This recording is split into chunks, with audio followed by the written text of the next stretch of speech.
Fala aí, investidor e investidora, meu nome é Gabriel, eu sou analista CNP especializado em ações e nesse vídeo aqui de hoje a gente vai trazer à tona um dos temas, talvez uma das janelas de oportunidade que vem surgindo, que é exatamente em relação ao dólar, a atual cotação dele, se é uma boa oportunidade de entrada ou não.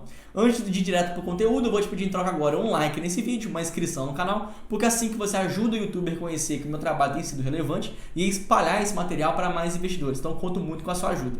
A gente vem acompanhando que desde o começo do ano o dólar sofreu uma queda entre 9% a 10%, saindo de patamar próximo a 5,60 até atingir agora patamar inferior a 5,10. Então, com certeza, essa é uma queda bem relevante. Lembrando que os nossos investimentos atrelados a BDR e ETFs de uma forma geral, não só tem a variação do próprio ativo, mas também a valorização do dólar. Então, simplesmente do dólar poder valorizar daqui para frente, isso já pode ser um indício que a nossa carteira pode se valorizar também. Então, obviamente, essa sim já é uma janela de oportunidades bem interessante. Mas o porquê isso existe? Porque a partir do momento que nós entendemos o motivo, talvez dessas causas do dólar mais baixo, a gente pode entender que essa janela de oportunidades não deve durar muito tempo. E a gente vai ver isso a partir de agora. O primeiro lugar, a gente entende que toda a oferta de câmbio ela sempre é governada pela oferta e demanda de mercado. Só que se a gente analisar agora, outros países emergentes estão em situação bem pior que a do Brasil. Começar antes com a China, porque a China, além de ser um grande país emergente que atrai trilhões e trilhões de dólares anualmente ali na economia, acaba que esse país tem passado por problemas políticos bem graves. Principalmente a partir dessa pandemia, a gente acompanhou que alguns bilionários do setor de tecnologia sumiram, foi o próprio caso aí do CEO e fundador da Alibaba. Assim como o governo também fez restrições graves, né? Estatizou basicamente todo o setor de educação que antes era privado. Óbvio que nunca foi totalmente livre mercado, mas o pouco que ainda tinha de privado acabou sendo estatizado. Então, além do setor agora de tecnologia, de educação, outro fator ainda também se refere à nova crise, à nova bolha financeira que vem surgindo na China. Obviamente, o governo chinês não quer dar ibope, não quer dar muita luz a esse tema, porque acaba o setor imobiliário ter uma relevância muitíssimo forte na economia do país. Mas se a gente junta novamente tecnologia, educação e imobiliário, a gente está falando que há sim um momento político na China muito mais conturbado. Simplesmente agora, por existir um risco de governança muito mais forte, acaba que há uma fuga de capital. A gente pode até ver isso, por exemplo, através de um ETF, que é o China 11, que tem exposição ali ao governo, à economia chinesa, e o China 11 vem sofrendo bastante, assim como o próprio Alibaba, que também teve uma desvalorização bem acentuada. Só que olha só, agora não só a China passa por um momento, uma crise política muito forte, mas agora principalmente a Rússia. A Rússia também é um país emergente que atrai muito capital, é um país que por si só trabalha muito forte com a parte de commodities, com ouro, com alguns grãos, que é o caso aqui da soja, como também é o caso do gás natural, petróleo. Então tudo isso é muito forte na Rússia. Então a Rússia agora simplesmente por estar passando durante uma guerra, não só agora pelas sanções que estão sendo aplicadas, mas até mesmo pelas próprias empresas que não querem entrar na Rússia. Você imagina que você é ali um exportador ou importador da Rússia e que tem que fazer ali algum comércio, em algum porto da Rússia. Provavelmente aquele controlador daquele barco não vai querer entrar, sob risco de fogo. Então olha só, agora não só a parte da sanção, mas envolve o próprio medo do país. Então, juntando esse cenário catastrófico, há uma fuga de capital também muito forte.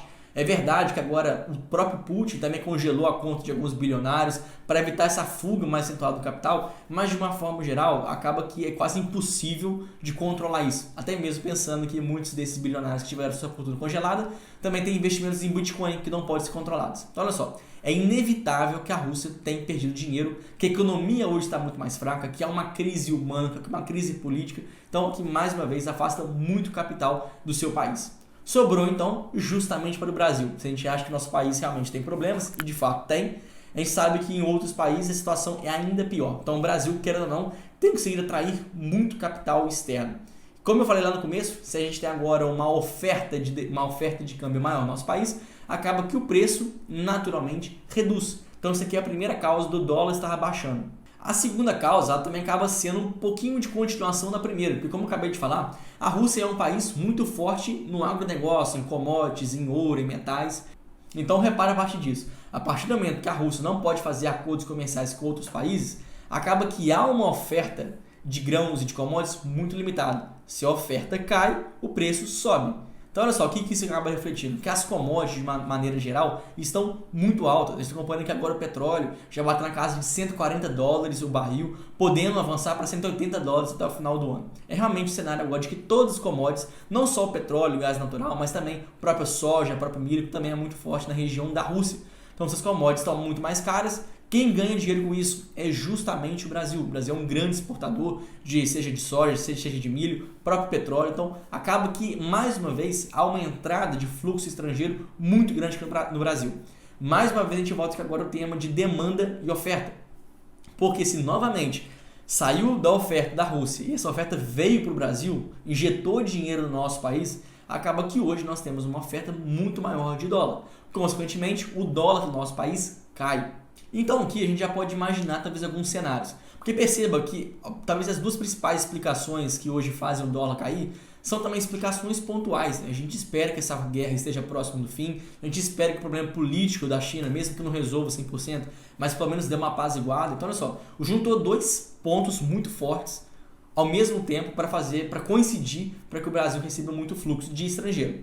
Portanto, à medida que todas as situações se resolveram apaziguarem, talvez o Brasil não seja tão mais atrativo a ponto de atrair tanto mais capital em relação aos demais países. Então sim, essa é uma janela de oportunidades muito interessante, mas que não há qualquer ali limite até quando isso possa acontecer. Por isso, a necessidade sempre do investidor estar atento para saber qual que é o melhor momento para agir, para aproveitar sempre essas melhores oportunidades. E qual é o motivo que eu bato muito nessa tecla de talvez essa janela de oportunidades pode estar próxima ao fim?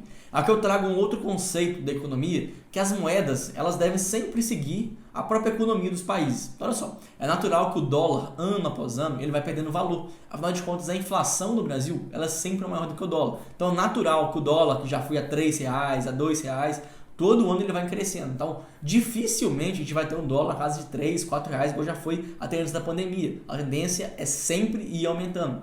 Só que se a gente analisasse agora, seguindo essa mesma teoria, né, da paridade do câmbio, acaba que o nosso dólar justo seria ao redor de R$4,80. Ou seja, analisando por essa óptica, o dólar sim pode cair mais. Isso é um fato. O dólar tem espaço para cair mais. Só que perceba que agora a margem de segurança, a margem de negociação de R$4,80 para R$5,10 não é uma margem tão alta assim. Até porque a economia também responde a vários fatores humanos, não só econômicos. Então, a partir do momento que a gente volta à nossa análise setorial, nossa análise interna, a gente também sabe que o Brasil possui riscos. Por causa do risco da eleição que está se aproximando, estaria nos próximos meses, o próprio risco fiscal, a gente pode dar algum calote, o risco de governança corporativa, com algumas intromissões nas empresas estatais. Então, olha só, o preço justo do dólar seria realmente ao redor de R$4,80.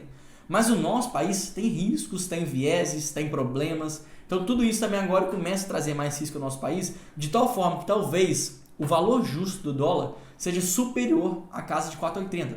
Por isso, mais uma vez, eu reforço que essa é uma janela de oportunidades que sim, o dólar está barato. Pode cair mais? Obviamente pode. Mas a tendência é que talvez não atinja valores tão mais baixos assim. Então agora é justamente o momento para você analisar sua carteira, ver se você tem necessidade de dolarizar seu portfólio. Se a sua carteira for muito voltada para o Brasil, aproveite oportunidades, aproveite ETFs, aproveite BDRs, porque sim, esse é o momento certo para você conseguir ganhar dinheiro no longo prazo. Espero que você tenha gostado desse vídeo, que tenha feito você entender um pouco mais sobre esse cenário e que realmente faça sentido para você. Caso contrário, ou ainda assim, se você realmente tiver gostado, vou te pedir em troca aqui um like nesse vídeo, uma inscrição no canal, porque assim que você me ajuda, eu espero você lá no próximo vídeo. Muito obrigado!